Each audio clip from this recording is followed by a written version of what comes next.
into the online broadcast network, AFTERBUZZ TV.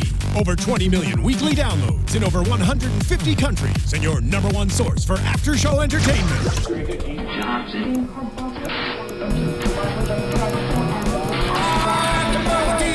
AFTERBUZZ TV, the destination for TV superfans. Producing aftershows for over 300 of your favorite TV shows, interviewing celebrities and showrunners, and bringing you behind-the-scenes exclusives. All thanks to E! Entertainment's Maria Menounos, producer Kevin Undergaro, and internet leader Akamai. Now, let the buzz begin! Hello, everyone, and welcome to AFTERBUZZ TV's Once Upon a Time After Show. It's Season 4, Episode 3, Rocky Road, like the ice cream. You know what I'm talking about. It was very rocky as well. It was a very rocky road as well. I am your host, Tiona Hobson, and joining me tonight, I have Marisa Serafini. Hello, everyone. It's just us two tonight. I know. High five. We're awesome. We're going to do it. And we have a very special guest who's going to be calling in any minute now. Christie Laing, who plays Marian, is going to be calling in for our show tonight. So we'll get to ask her some questions because let's say things got a little chilly for her tonight. Yeah. Ding. But she was looking a little blue. Oh, yes. Marisa and I with our dad jokes. We'll be here all night, everyone. We'll be here all night. You're welcome. And those are done, out of the way. Okay. So we can get back to it. So let's talk about, since we have Christie calling in, let's talk about Marian. We start off, and it's really sweet. Roland and Robin Hood are showing her around Storybrooke, and, Roland, who is so cute. He's adorable. He's adorable. And he's talking. And he said words, and I was like, ah! You just want to squeeze him. He's so cute. And he wants ice cream because what little 5-year-old doesn't want ice cream? I don't blame him. He was raised properly. Yeah. So they take Marian to ice cream, which I did not realize. They didn't have this in the Enchanted Forest. Yeah. So I think one thing that's kind of Regina let them. Yeah. Regina let us. Ooh, ouch. Burn, Roland. And Marian was like, well, if Regina did it, I got to be the good mom too. Yeah. So they go to the ice cream shop where the Snow Queen is. Well, we know she's the Snow Queen, but they don't know this yet. And so, everyone gets some ice cream. And then she offers Marian a free on-the-house cone and does some little, voodoo magic to it. I was like, if you take anything free, you have to question it. Especially in Storybrooke, anything could be... I don't want to call it roofied, but just tempered with magic. Yeah, I mean, honestly, her ice cream was roofied, Marisa. That's actually what happened. I was trying to keep it PG. I mean, sometimes things happen. This is a family show. Yes. So, she just goes on about her day as usual, and then they get over to Mary Margaret's mayor fireside meeting. That was awesome. Which was awesome. We're going to talk about that because I love Mary Margaret, and I'm wearing my Snow White t-shirt tonight to show support to the new mayor. Represent. But, at the meeting, the strand of hair goes white, which everyone, when we saw Anna, everyone was asking, where's her token hair, her token white hair? Well, Marian got it tonight. Yeah, you know what? And I thought she would have had the white strand earlier, only because in the very first episode of this season, when the snow monster hit her with ice, I thought that was going to be a moment where her hair was going to change, but ultimately it didn't. Yeah. But it happened tonight. It did happen tonight. So, I mean, when I saw that, I, of course, was like, it's another Frozen reference. Yay! Gotta love it. But then, she starts icing over. Her whole body is freezing over. And literally. And the whole thing is we have to figure out how to stop it from hitting her heart. So we call in Regina, because Robin Hood goes to his side chick to help out his main chick. Well, in fairness, Regina and probably Rumple are the only ones powerful enough who have dealt with enough curses to help fix this type of problem. Did you think that Regina was going to go save the day, since we know that, Marian's standing in the way of her happy ending right now? This is yet the second opportunity for Regina to just let Marian kind of die and oops, sorry. In fairness, Regina's doing this not for Marian, but for Robin. Yeah. I think because she cares and loves Robin too much that she'll do anything for him. He's the one that asked her, not Marian. That's true. So, no, to answer your question, it was for Robin. It was for Robin. And they're kind of running out of ideas of how to do it because Regina's not familiar with this kind of magic, with this spell per se. So she's trying to like research it, and she sends Henry to her, what's it called? Her vault. I always want to call it a chamber. I feel like she has her chamber of secrets over there. And chamber, it is heart. So I can understand the correlation there. Yeah, so, they have to go... Which is apparently messy because Henry says you got to clean that place out. Yeah, it's like, might want to do some spring cleaning, Regina, Mom. go get rid of some of your evil tokens in there. Yeah. But I don't know. What did you think? Because all we saw was Regina say, I have an idea. It's drastic, so you're going to have to trust me.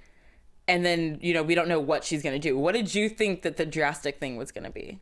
That's I figured because of Regina's past, it had to do something with the heart, and that's the whole story. It's like it can't let it touch her heart. So I kind of knew that she was going to take out the heart. That wasn't really a surprise, but yes, that was drastic though, because now Regina has Marian's heart, and we know you can control people via their hearts, and Regina has it in for Marian. It's not looking good. And it's just, is she giving the box over to Robin Hood? Is he going to keep it in his tent where, someone could come steal something from his tent? Because we saw someone there today. We're going to talk about that in a minute, though. Clearly his tent's not safe to keep a heart. No. There is no security there. Yeah. So, I think Regina's going to hold on to this heart because it is in her personal box from her personal vault. And it was taken out by her personal magic.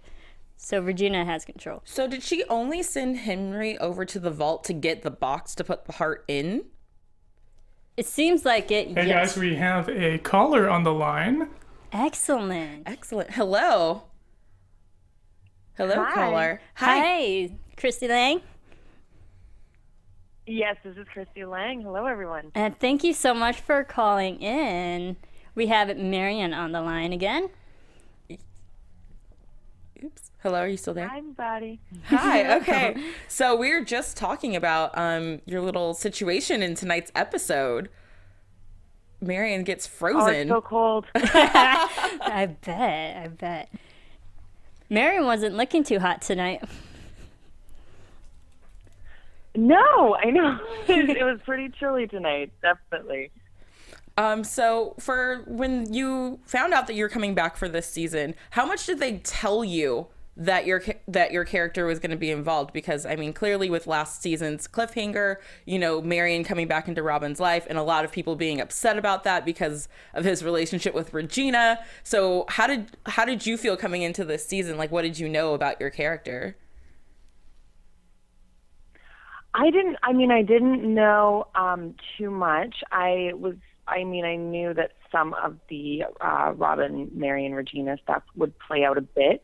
I had no idea how Marian would tie in with the Frozen storyline, so that was really interesting to learn. I didn't learn it much before we filmed. I've known for some time now, but it was a lot of surprises. That's one thing I love about filming the shows. Even for us, there's a lot of surprises. And were you a fan of Frozen? Had you seen the movie when you heard the news that it was coming to Once Upon a Time? Once I heard it was coming to Once Upon a Time, I did watch it, and it's adorable, and I love it. And oh my gosh, I can see why everyone is just so head over heels with it. Yeah, it's a really great story. I love it. And I love how, Once Upon a Time has taken it upon themselves to, like you said, incorporate their own twist to it and bringing Marian into the storyline. We were just talking about how, Marian gets the white hair, the single white hair that Anna rocks in the movie. And we're like, oh my gosh, that's amazing. Isn't that awesome? And Anna is one of my favorite characters in Frozen as well. So it was really neat. Once I saw that, I knew that was going to tie in. I was kind of excited. Yeah, absolutely. I love how there's Marian's being caught in the middle of all this Frozen, because in the first episode she was being chased and almost killed by the snow monster, and now she's being affected by the Snow Queen. She's getting caught in the crosshairs, and she just came to Storybrooke. Welcome to Storybrooke. I know, girl can't get a break, huh? No, seriously. And for Marian, I know I was doing some research today, and I read that you kind of incorporate your own backstories for your character of Marian. Can you tell us a little bit about like the research you did for the role? Did you go back and watch old Robin Hood films, or did you just kind of go for it? I just kind of went for it. I mean, I'm a huge fan of Disney's Robin Hood, where Maid Marian's a fox. That I think is one of the coolest. And she has that woman, the chicken, that's her best friend and everything. I just love everything about that. That's my favorite Robin Hood, and I don't want to ruin that. But once I knew about playing Marian, it's just a lot of the stuff she's dealing with between the love triangle and, a modern family. I think a lot of people can relate to that, even if it's a little more exaggerated, I guess you would say, and matters of the heart and things like that. I think it's kind of easy to relate in your day-to-day life and think, oh, I know how this could be. So that's been the most fun part to play with. That's fun. And then for your character of Marian, she went from the Enchanted Forest straight into Storybrooke, where everything's so modern now and everything. And I think you're doing a great job of, being surprised, like tonight with the ice cream. I thought that was so cute. Oh, thanks. Yeah, I mean, it gives you a lot. I mean, it would be like moving to a new country, but times a million, where maybe you don't speak the language, or I don't know. It's kind of being the new kid at school, right? So it's been neat, and it's been neat playing the discovery of all these of the characters. I mean, even when she gets to have interactions with Snow White, or that's been really neat. That it gets to be new, and it's not that I've known everyone forever. Yeah, absolutely. And it seems like Marian is still that fish out of water, obviously not supposed to be in Storybrooke at that time, because we see her walking around with Robin and Roland at the beginning of the episode. She's still wearing her very Marian gown, her outfit from the Enchanted Forest. She hasn't really assimilated yet. Well, that's actually her prison outfit. I'm not sure. So earlier on, Marian actually does have quite a beautiful gown. I've had the opportunity to wear in a couple episodes, but once she was thrown in jail by Regina and was to be executed, that was actually the prison outfit that she was put in when she was first there. So I'm interested to see. I mean, I don't know where the gown ended up. I don't know if Regina burned it or she plays dress up with it in her spare time, but I'm interested to see if there's going to be any incorporation there. Okay, so I have to ask this because I'm wondering your thoughts, because tonight we saw that Robin Hood tries to kiss Marian as she's frozen, as an act of true love, and it doesn't work, and people blamed it on, the ice blocking the magic from working. Are Marian and Robin Hood actually true loves? I mean, I don't know where the world of Once Upon a Time is going to take them. I think that they have been. I think with relationships are complicated, and I think it's really interesting that they're playing with falling in and out of love and the complexity of time travel and your wife coming back from the dead. So I'm not surprised that there has been a little bit of a shift. Yeah, I mean, I don't know. I think at one time they definitely were true loves, and in this moment now, maybe not so much. And what does that, what happens next? Yeah. I mean, we see Regina having multiple true loves, and I think if they're going the route that Robin Hood and Marian aren't true loves, will Marian have another true love that they'll introduce to this story? Do you think that will happen? I don't know. I'm so interested to find out as much as you are, and everyone on Twitter too. It's really neat reading everyone's predictions. Who is going to be that true love kiss from Marian, and then who knows? Maybe it is just that she's frozen. So I don't know. There's so many different things it could be, right? Right, so many different options. And we also see now that this whole curse, they had to act fast and take out Marian's heart. Now Regina has the upper hand over Marian, having control over her heart. Will the audience see more of that story and that power struggle between the two of them? Isn't that crazy? I mean, I'm interested to see what, Regina chooses to do, because I mean, she saved Marian from the snow monster. Now she has her heart. She has all these opportunities. I think it's really putting that opportunity of being good or being evil. It's just right there. I mean, it's almost as though she's getting to play with fire over and over again. So I'm not sure. I don't know what's going to play out, but it's scary that your man's new love has your heart. Yeah. Yeah, it is scary having that. And I want to ask, since they're Once Upon a Time fans are very vocal and loud and supportive of the show, and I know that they tweet a lot. What has the fan reaction been for you as the woman who's coming in between our beloved Regina and her true love Robin Hood? I've been thoroughly pleased with the fans. They have been so amazing. There's been so much support. I mean, I understand. I came into it thinking I was going to be met with a lot of conflicted thoughts, and thinking I would be, the character would be hated, to be honest. But there's been lots of lovely people, and one of the most fun things too is they keep saying that they want to see who Marian's true love is, and they like seeing Marian in the world of Once Upon a Time. So it's nice that I have felt embraced, because it's not what I was expecting. So everyone's been just wonderful. Yeah, because I will tell you that after the season finale of season 3, I wanted to hate your character so much because, I'm like, Regina's finally happy. And then so far this season, she's just so, I don't hate her, and I hate myself for not hating her more. And I think that's like a credit to you. Yeah, like you're clearly playing the character, because it really could go either way with the fans, and I think that you're bringing something to the role that is just, people can't hate it. Like, you just can't hate Marian as much as you want to. Well, you got to give her the benefit of the doubt, because she is in this area that she doesn't know what's going on. She's kind of behind on the time. She doesn't know Regina's good, so we have to give her credit for that she's not fully up to date with everything. So we can't hate her and can't fault her for that. Very true. Well, thank you. I think anything that has to do with the heart is hard. I think everyone has experienced heartbreak, or, maybe like someone that doesn't like you back, or just all those things. So I think people are very compassionate when it comes to love. That's good. And then I want to ask a couple like on-set questions. Like, what has been your favorite part of working on this show so far?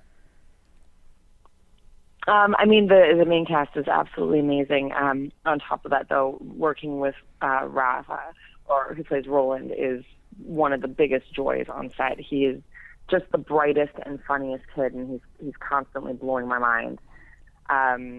So yeah, definitely the cast and the people I get to work with. It's every time I get a new scene with someone, I'm blown away.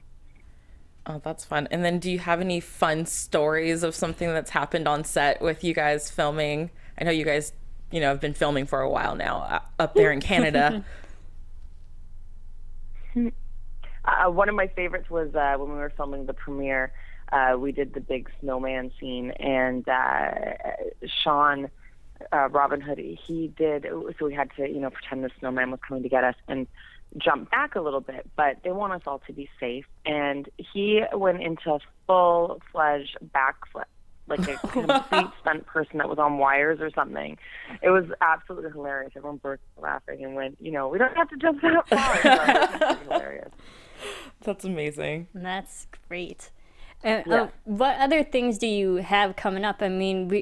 How can you tell us how many more episodes your character has, or is she just going to be there and be a part of this whole Frozen phenomenon that's going on? I don't have any more Once Upon a Time info for everyone, so they will have to follow along. I am also working on another project up here in Canada, a new show that will come out next year for Lifetime called Unreal.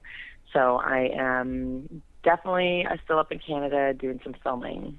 So you're close enough to easily get back over there if they need you real quick, is what you're saying, right?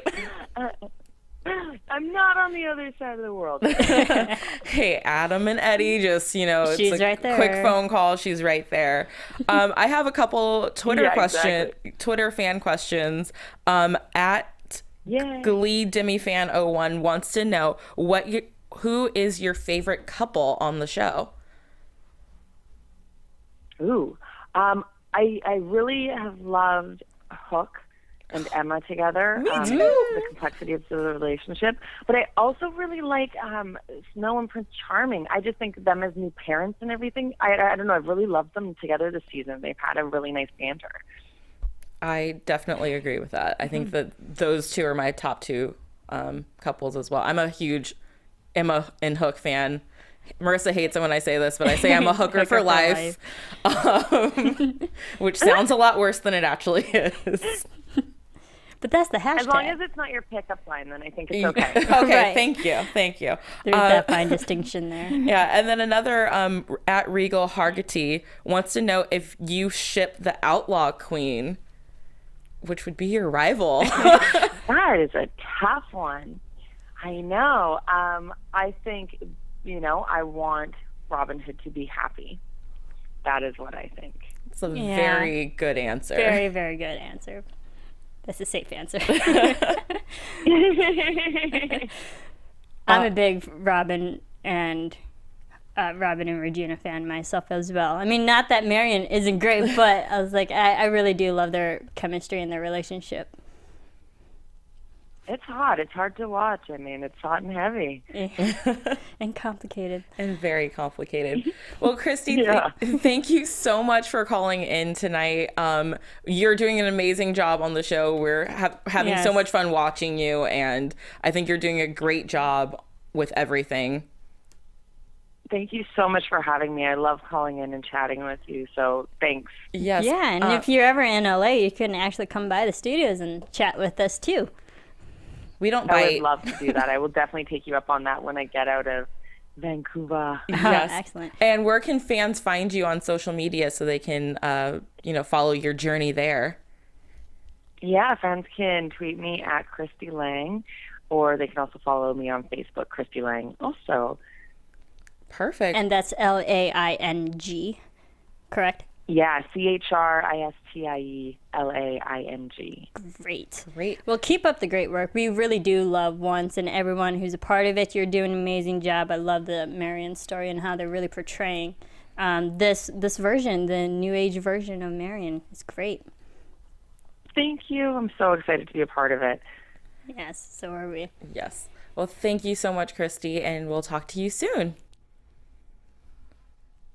All right, I think Great. that was fun. She's Love so talking sweet. to her. She's adorable, and now I like Marian even more when I'm not sure that I want to like her Yeah, even it's more. like now we can't hate her. Yeah, because she's she's so, amazing. Yeah, because she's nice and sweet and Complicated. So let's talk about Regina for a Okay. little bit.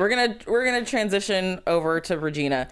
I love that we got to see her and Henry hanging out at Granny's. And I was so nervous that I wasn't going to see Regina again this episode because, she's all in Because she was hideout only mode. in like one scene last episode at the end. Yeah. So which I was not enough. not enough. Just saying. Never enough for Regina.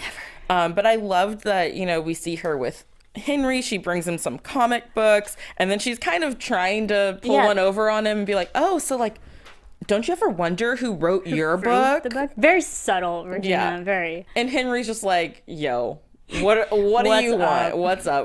What's going on here? And so I love that she was honest with him because I was like, oh, is she going to tell him the truth? Is she going to lie? And the fact that she even like kind of let slip, I just gonna let the ask the author to change my ending for the villain to have a happy ending, which I thought was pretty sweet. Yeah, it was and pretty smart. sweet. You can still see her struggling with that inner demon inside of her. She's trying to become a better person. She falls back a little bit, but like at least she catches herself. Yeah. When she knows. And Henry he thinks it's a great idea. He's like, this is the greatest idea you've ever had. Like we can do this together. And Regina's shocked that Henry, wants to do it with her, which Another operation. Yes, another operation, which I'm going to let Marisa take the lead on this because she's genius and I'm not. So, Marisa, go. I love the name of this operation, Operation Mongoose. And we know with Henry and Emma, their operation is called Operation Cobra. But Mongoose is one of the few only animals that are actually strong enough to take down cobras. Boom! Boom. Marisa dropping knowledge on me. She pauses the TV in the middle of the episode, like, oh my gosh, do you know why? And I was like, No, I was like, what's a mongoose? And Marisa's like, they can kill a cobra. They can kill cobras. It's like, they're vicious enough to kill cobras, which I was so smart. It just reminded me, have you ever seen the movie Ricky Tikki Tavi? No. Okay, then. Completely lost on you. Love that movie. Yes, thank you, Sean. has seen it. Well, in that film, there are 2 cobras, and it's taken down by this mongoose that a family took in as a pet. Oh. And the family's, is in harm because the cobra is going to kill him, but the mongoose kills both of them. Spoiler alert. Yeah. But now I don't need to see the movie, Marisa. No, you don't. But you should definitely go see it. But yes, mongoose, one of the only few animals that can actually take down cobras. And there you have it, ladies and gentlemen. Marisa Serafini. She'll be here for the rest of the week. The rest of the week. So, I mean, I love that they have their own mission that they're kind of doing together. And we saw how close Henry and Emma grew because of Operation Cobra. So I hope that this new mission with Regina and Henry will kind of help them get back to where they were, to the happy times, because they've been through a lot over this past however much time has progressed over this. Yeah, and right now, Regina, she's so worried that she doesn't have a happy ending right now. She is actually kind of happy because Henry is still in her life.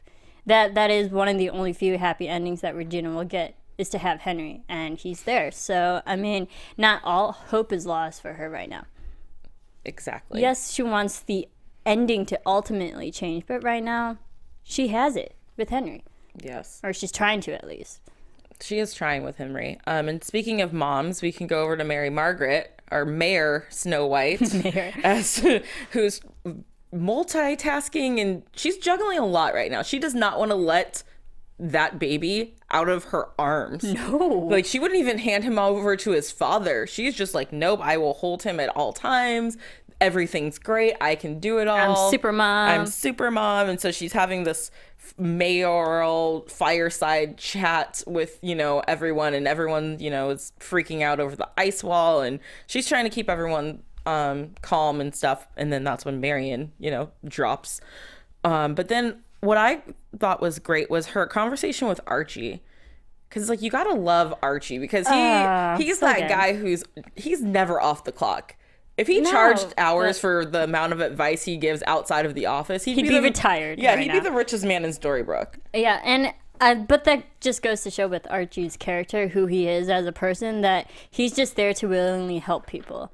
And when he knows someone's distraught or emotional or something's bothering him, he's going to lend that helpful therapeutic hand that he can. Yeah. And that's what, he's a conscience. So he is a conscience. And I love that he told Mary Margaret that she should just let it go. I know. Sometimes. Let it go. And then, isn't it horrible how songs like that take something you say all the time, and I can't say let it go without singing now. The words are completely forever changed in our minds. Just like Who You Gonna Call is going to be ruined by Ghostbusters, and Twilight's going to be ruined by Twilight, and Let It Go is now frozen. It's now frozen forever. Do I mind it? Not so much. No. But I like it. Great. So I think we should jump over to Arendelle, because there's a lot happening when we got this flashback, and it was so much fun to see this, because Elsa's freaking out because they've sent out scouts and no one has heard anything from Anna. They don't know if she's alive, dead. I don't even think they know if the ship made it, they just have zero contact from her, because, there's no cell phones in Arendelle at the time. And I think they're short on carrion pigeons. Yeah, probably a little short on those too. But, we see Kristoff there kind of trying to keep her relaxed and like, oh no, don't go after her, because that's what she wanted to avoid. You need to be here. Let's not forget about Hans and his brothers. Yeah. Who we find out are in the mountains right there waiting for their chance to come attack Arendelle with an army. Well, they have to take over Elsa because she's the queen. Any way to, sidetrack her or ambush her in that way, yeah, they're going to go for it. Yeah, and they have a plan. Marisa has a thought. She's waiting for it. Interesting how they chose the North Valley. North. It could have been any other direction, but like north, south, east, west, but north. Which just reminds me of the whole story with Snow Queen going on. I know the White Queen from Narnia is a northern witch. Oh. And they went to the North Valley. Yes, we didn't see the snow. Well, we did see the Snow Queen in the North Valley. Yeah, we did see her over there. I don't know. like where Maybe it's it's not just quite the Snow Queen we're thinking of. They did a lot of directions tonight because the army was hidden in the South Mountains. Mm-hmm. And then when Hook calls Emma, he says, come to the west side of the woods. Yeah. So we're hitting all these. Where's east? Yeah. Where's the east? I mean, I guess they're all coming from the east. Yeah, I mean, I don't know. It's crazy, but I like where your head's at with this whole like Narnia North Valley. Yeah. Leave it to Marissa, guys. Meanwhile, Kristoff goes off, even though Elsa tells him not to go to the South Mountains, because Kristoff knows the mountains and Like everything. the back of his hand. So he goes to spy, which I did not like the way that the guard was talking to Kristoff when he was like, I didn't realize that our ice maker is like talking about battle plans. I'm like, he's also a future prince. Yeah. Like he was supposed to be married 2 days ago. So show him a little respect, dude, because he may not be entitled now, but he's eventually going to be your boss. Yeah, he's Being marrying into the royal family. So have a little respect. But also Elsa was there, who wasn't really reprimanding that guard. So if Elsa let it go, forever ruined. Yes. Sorry, I can't. I can't anymore. For like, if she let it slip, and she didn't have a problem with it, yes, then the guard's gonna get away with it. But yeah, whatever. Yeah. Well, he overhears. He goes anyways, and he hears Hans telling his brothers about this urn that he's gonna go get from the North Valley that has the powers to trap people like Elsa. And when Elsa finds out about Elsa. Yeah, it's that like Elsa. So she's like, wow, there must be others like me, because she was born into this family. No one else has magic. She has it. There are multiple people like her. Yeah, she doesn't understand it. She's scared of it because they don't know the answers. So Elsa and Kristoff take off on a little adventure. Now, a lot of people have been talking online about, possible love triangle between Elsa, Anna, and Kristoff. That's what I was going to ask you. I was like, did you feel any chemistry between Elsa and Kristoff tonight? Yes, they've been spending a lot of time together. I was like, they could be cute together too, because they play off of each other and they have quick whips with them, and they're very quippy with each other. So, I don't know. I felt something there. I mean, I feel like Because Elsa and Kristoff's relationship could be that of like, the girl who's so annoyed by him, and then eventually like he softens her, icy frozen heart, and then well, even Kristoff says, well, you'll eventually warm up to me. Yeah. So a lot of those, I felt like there was serious chemistry there. They could definitely take it that way. I don't think we need another love triangle on the show now. Of course we need love triangles. I mean, that's what keeps it can't interesting. someone just be happy besides Snow White? Like, No. Can't someone just be settled? It has to be complicated, Tiona. Always complicated. Life shouldn't be so hard. But that's what makes it dramatic. I know, and that's what we love about it. They go off and they find the cave because Kristoff is amazing and, gets them down to the 100-foot drop into this place into the cave. So they find the urn, and Elsa hesitates in destroying it. Well, also when she picks it up, it appeared with the writing from the Ferthark ruin. I'm completely butchering that. Ferthark ruins, which, if you know, from the Frozen book and Frozen movie, when Grandpappy, the troll monster, had the book. At the beginning of the movie, he was reading it. That was that language. It was the same language. So if you only spoke it and understood what the urn actually said. So maybe this means we'll get to see more of Grandpappy, because maybe Elsa will now, spoiler alert, she doesn't destroy the urn and she still has it. Yeah, so something comes out of the urn. She could take it to Grandpappy for translation, because Kristoff doesn't know what it is. I felt like the writing was a warning. Do not open. Probably. But still, they did. And a fight ensues when Hans and his three of his 12 brothers show up. And, you know, ultimately Elsa, well, which was a very cool tribute to the movie as well, how she threw down the ice sticks and the ice goes up to the guy's neck, and it was literally just out of the film. Almost impaled him. Yeah. And then, you know, through a strange turn of events, Kristoff, you know, has a sword to his neck from Hans. And so Elsa's like, hey, find my sister, save Arendelle. I'm giving up. Lets him unleash whatever is inside of this urn. And it's like this liquid pus type of stuff that's like liquid goo. Yeah. Kind of reminded me of Secret Life of Alex Mack. Yes, that's what it looked like. That's it. I was like, what does this look like? That's it. It was the Secret World of Alex Mack. Gotta love it. So that, Nickelodeon for you. You know, transforms into the Snow Queen, who she looked amazing in that outfit. Okay, I know this is a family Elizabeth friendly Mitchell, damn. Yeah, I know this is a family friendly show, but her boobs were amazing in those dresses tonight. I thought so too. Like, those things were just like perfect. Right there. I was gonna ask you that too, but I was like, no, let's keep it PG. I mean, I'm so glad that you can't not talk about them because they were just there, like, for everyone to see. And I was like, I mean, I guess she rocked it. I was like, the cold doesn't bother her anyway. Sorry, guys. That was really lame. I said I was done with the dad jokes. I lied. Oh, goodness. Okay. So then, you know, she freezes Hans into a frozen statue. Everyone else runs away. Elsa, you know, takes her back to her castle. And in talking, it's revealed that she's actually Elsa's aunt. Or, like a lot of the comments we got on YouTube last week, is it Elsa's real mother? You know what? I'm not really believing aunt. I mean, I can and cannot believe it only because their physicality is so alike that the audience member, would make the immediate connection, oh, mother-daughter.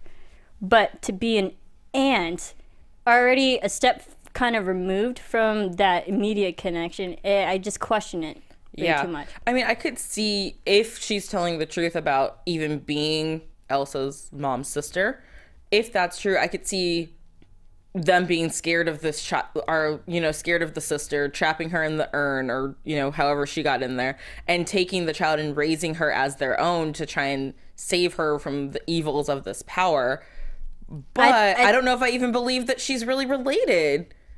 I think they might be related, like blood related at least, because there has been so many stories from movies and television that they're like, the actual biological parent would give their child up to someone else, but then still be in their lives and call them aunt or uncle. Someone like still relative, very close.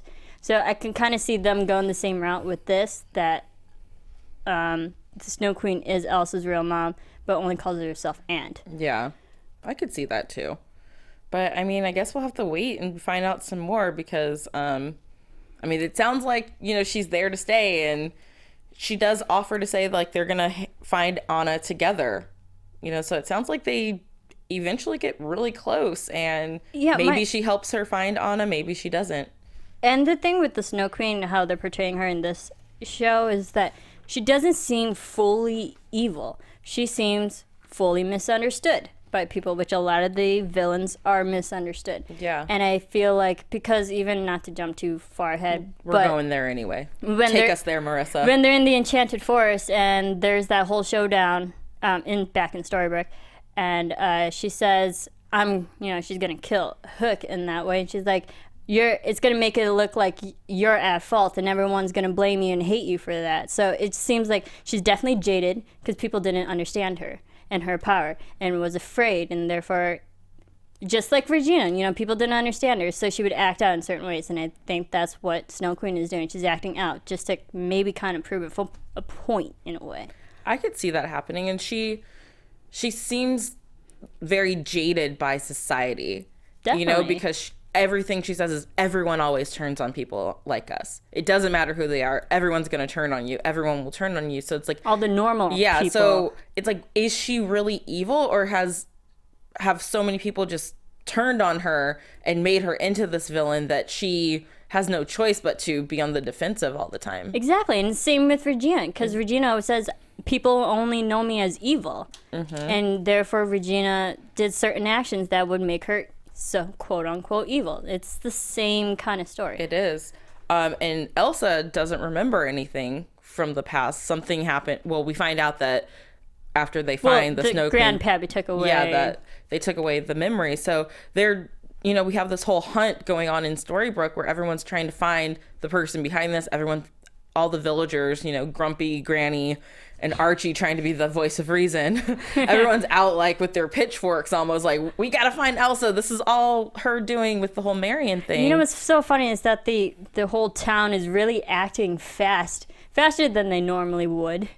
And I think it's only because they've seen it so many times now. They're like, okay, there's an immediate threat. Let's take it out before they understand everything. Yeah. And I don't know. They didn't used to be so quick to judgment. It's exactly. Everyone is guilty until proven innocent right now. And it's like, what happened to giving people the benefit of the doubt and jumping the gun here. And we have Hook, who's kind of gone off on his own. Emma tells him to go back to the sheriff's station with Elsa and hide her from everyone. And he's like, we're not going there. We're going to go to Rumple. Which, because earlier we saw that they questioned Rumple in his shop and they didn't believe him or his answers. And the dagger. And so he has Belle use the dagger to force him to tell the truth about, you know, what he knows about Elsa and the urn she was in his vault. And he's like, I don't know anything. See? Now you have to believe me because she just forced me to tell you. Yeah. Well, Hook knows that that's a fake. Mm-hmm. How he knows that? He knows Rumple too well. He knows Rumple way too well. They have history. They have a history. So he uses that as leverage to get Rumple to help them. So they use a piece of Marian's hair to... the white strand. Yeah, the white strand. Turns into Snowflake. And then it sends them into the woods and it leads them right to the Snow Queen, which is like, wow, that was easy. And then I love the interaction where he brings out his cell phone and Elsa goes, what is that? He goes, I don't know, it's some device to talk to people. I just press the Emma button and sometimes she answers. And it connects me to so it's just like, you know, Marian's not the only one who's still trying to assimilate into this new world with technology and all this fancy stuff. His cell phone was something I had back in high school, but I mean, it looked like a phone that you could definitely play Snake on, you know? It's a Nokia phone. Yeah, it looked like early, like, 2000 cell phone status. He wasn't rocking an iPhone. Well, he doesn't need it, in fairness. Because he just presses the Emma button because he doesn't call anyone else but his love, Emma. How sweet. That's so sweet. I love it. I know, and she comes a-running. And she does. And so, you know, while they are there finding that, Emma and her dad, I love that I get to say Emma and her dad, are on their own investigation, and they're in the woods. They hear some rummaging in Robin Hood's tent, and who pops out? Will Scarlet! He's back, guys! Woo! Michael Sosha has officially made his first appearance on this season, and it was so great to see him back and up to his usual tricks. For anyone who doesn't know, Tiona and I covered Once Upon a Time in Wonderland. Definitely go check out that podcast. But yes, I like how they introduced him to Storybrooke. Yes, we know his character has been to Storybrooke before, but not to actually interact with people. And being, of course, a thief, so true to character. Yeah, and he actually has good information because he's like, hey, I was walking down Main Street the night of the blackout because I'm a thief. So, you know, when things go black, I get in there to do work. And he was like, the ice cream shop was completely still frozen. Like, none of the ice cream was melted. It was all fine. So they go and break into the ice cream shop for a second time. It's all about the tumbler. Yeah. And Emma realizes that, you know, there's no hum from the freezers that you would hear in an ice cream shop. No compressor hum. She was very specific. Yeah, I'm like, all right, Emma, you're like, really smart. Yeah. And then they go into the back room and it's completely frozen over. And then, of course, that's when our good friend Will takes this as an opportunity to steal the money from the cash register and bolt out of there. So he's still in Storybrooke. We're going to see him more. we're going to see him a lot more. I want to know where he's been, what he's been up to, how's his life, you know, what's the new happenings, what's going on? What's like, him and Anastasia? Yeah, what have you guys been up to? Like, are Seriously. you happy? Is she with you? Let's go grab a cup of tea and bond. Yeah, like, let's catch up with Will for a little bit. So it was really nice to see him for that moment. You know, at this point, Emma now He's going to be knows- the informant. Yeah. Sorry. Emma knows that, you know, he was telling the truth now, and so they know who to be looking for. You know, the lady at the ice cream shop that no one ever questioned before. But she's too nice, quote unquote. I mean, because every time she's interacting with everyone, like, that's her front, that she's too nice of a person, that she's hiding in plain sight. No one would think of her. Even when the whole townspeople were going after this person, they walked right Right by past her. her, and they didn't even think twice of her. So Yep, Yeah. not even a moment. Nope. So then we have the big standoff in the woods where Emma and David get there just in the nick of time because, you know, the Snow Queen's telling Elsa, I'm sorry, her whole plan, you know, oh, everyone's going to think this is you because she has Hook frozen with like ice pillars over his head that could kill him at any second. And so thank goodness Emma and David show up because it's like, oh, yeah, we hear your plan. And no. But she knew Emma. yeah, she knew Emma. She knew Emma. A familiar kind of Emma. Yeah. And Emma was like, It was like, my what? huh? What? But then we got to see Emma use her powers. That was which awesome. Was awesome because in the previews, they had that scene of, do you really think your powers are a match for mine? It made it seem like she was talking to Elsa. But she was actually talking to Emma, and Emma did win round 1. So Yes, and also because we had the whole build-up that even Emma's questioning herself. She's the anti-savior. She's not really doing any good right now, and she's questioning her power. And then her superpower lying, which has been faulty lately. But also just the fact that she can use her power anytime she wants, but she doesn't have that control. But it conveniently works today in this episode to save them. And it's like, I mean, I'm glad that no one got hurt. She did save the two of them. But I still question, like, how much control does she have over it? yeah. And I mean, we got to see it do some pretty cool stuff today. I mean, she saved Hook, like got him out of the ice, and she pushed the Snow Queen. yeah, and she pushed the Snow Queen. So, but Emma has questions because the Snow Queen gets away, and so she's talking to Elsa, and she's like, "There's something more to this because you were brought back here on accident. The Snow Queen has been here the whole time. She's not telling the whole story. I think you and your sister were maybe pawns in some bigger thing. In a bigger game, bigger chess game. Bigger chess game. So how long has the Snow Queen been in Storybrooke waiting for a moment to arise to show her true colors? And also, the Snow Queen's making her move to make friends with Elsa so they two could have the potential of meeting up and matching up against anyone who wants to go against them. So we'll see how that all plays out, man. Like, there's a lot going on. There's a lot of questions that were brought up with this whole episode. And the last scene that I have to talk about because it was so cute, Emma and Hook in the street, and Hook's like, hey, like, what is going on with you? And did you notice he actually hooked her? Yeah. By the arm with his hook. He was like, hey, Boom, that was sexy. come back over here. Thank you for saying it was sexy, Marisa. That was assertive. It was assertive. Go get your woman hook. We find out that the reason Emma is freaked out by the whole thing is that every person she's been with is now dead or gone.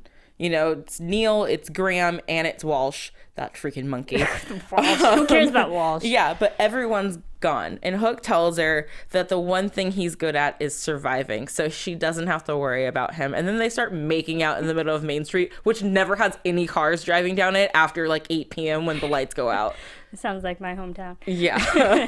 But no, that was very, very sexy. Yes, it was. So I will admit that, yes. So go Hookers for life. We got our Emma and Hook moment. And we did get a little bit of Outlaw Queen. Yes, because like, Robin that was Hood, romantic too, because I'm a big Outlaw Queen fan. Outlaw Queen. I mean, Robin Hood we is got clearly both of our still in love. relationships tonight. Yeah, they did it just for us. Yeah. Yeah.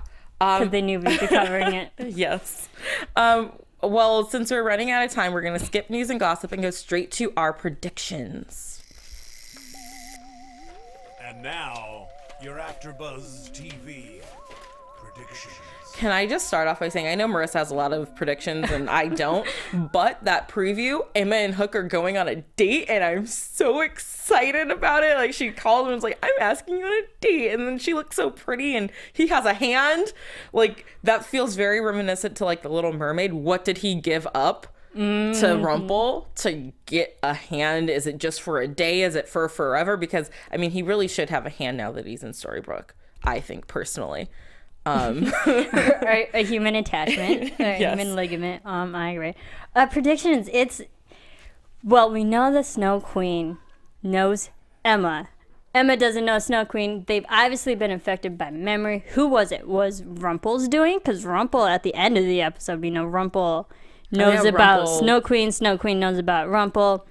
They don't have a deal going on yet, but it feels like Rumple did almost help Snow Queen in a time of need. So we're going to see more of that. That's going to be interesting. And then Regina has powers over Marian. That's not going to be pretty. She's going to be conniving in her Regina-like ways and pretend like she's good, but she's not. She has ulterior motive, as always. And Emma, Snow Queen knows Emma. I don't really know. I want to say somehow they're family, but knowing that Emma's from Mary Margaret, Snow White and Prince Charming, it's hard to say because even Emma and Elsa look alike, and I don't know, because it's blonde, but it's definitely going to be interesting to see how they play that one out because I don't know, cousins.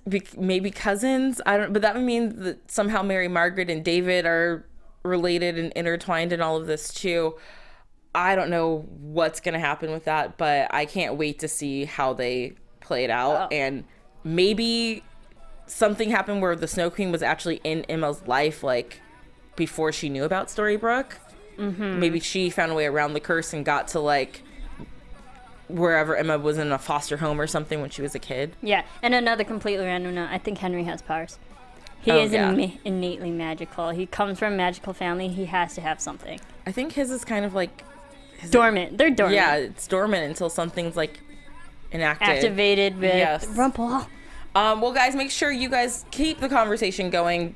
Find our podcast on iTunes. Rate us. Give us 5 stars. Leave us a comment. Tell us all the things that you love about our pretty faces every single week that we're up here. And make sure you're also on YouTube and keep the conversation going there. We're loving all the comments and all the predictions we're getting every week. You guys are we amazing. read them all, and it blows my mind away that you guys are so much smarter than me. Not saying that I'm a very smart person, but... And also, I think Snow Queen might be the White Witch from Narnia. I want that to be true. Marissa really wants that to happen. She's a Northern Witch. Well, Marissa, where can they find you on social media to keep talking about the White Queen? Everyone can follow me on Twitter and on Instagram at Serafini TV. And make sure you find all of our podcasts here at AfterBuzz TV. And you can find me on Twitter and Instagram at the Tiona Hobson. Thank you so much for being with us tonight. And thank you, Christie, for calling in. Yes, thank you, Christie. That was so great that we got to talk to her. And we will see you guys next week. From executive producers Maria Menounos, Kevin Undergaro, Phil Svitek, and the entire AfterBuzz TV staff, we would like to thank you for listening to the AfterBuzz TV network. To watch or listen to other after shows and post comments or questions, be sure to visit AfterBuzzTV.com. I'm Sir Richard Wentworth, and this has been a presentation of AfterBuzz TV. Buzz you later. The views expressed herein are those of the hosts only and do not necessarily reflect the views of AfterBuzz TV or its owners or principals.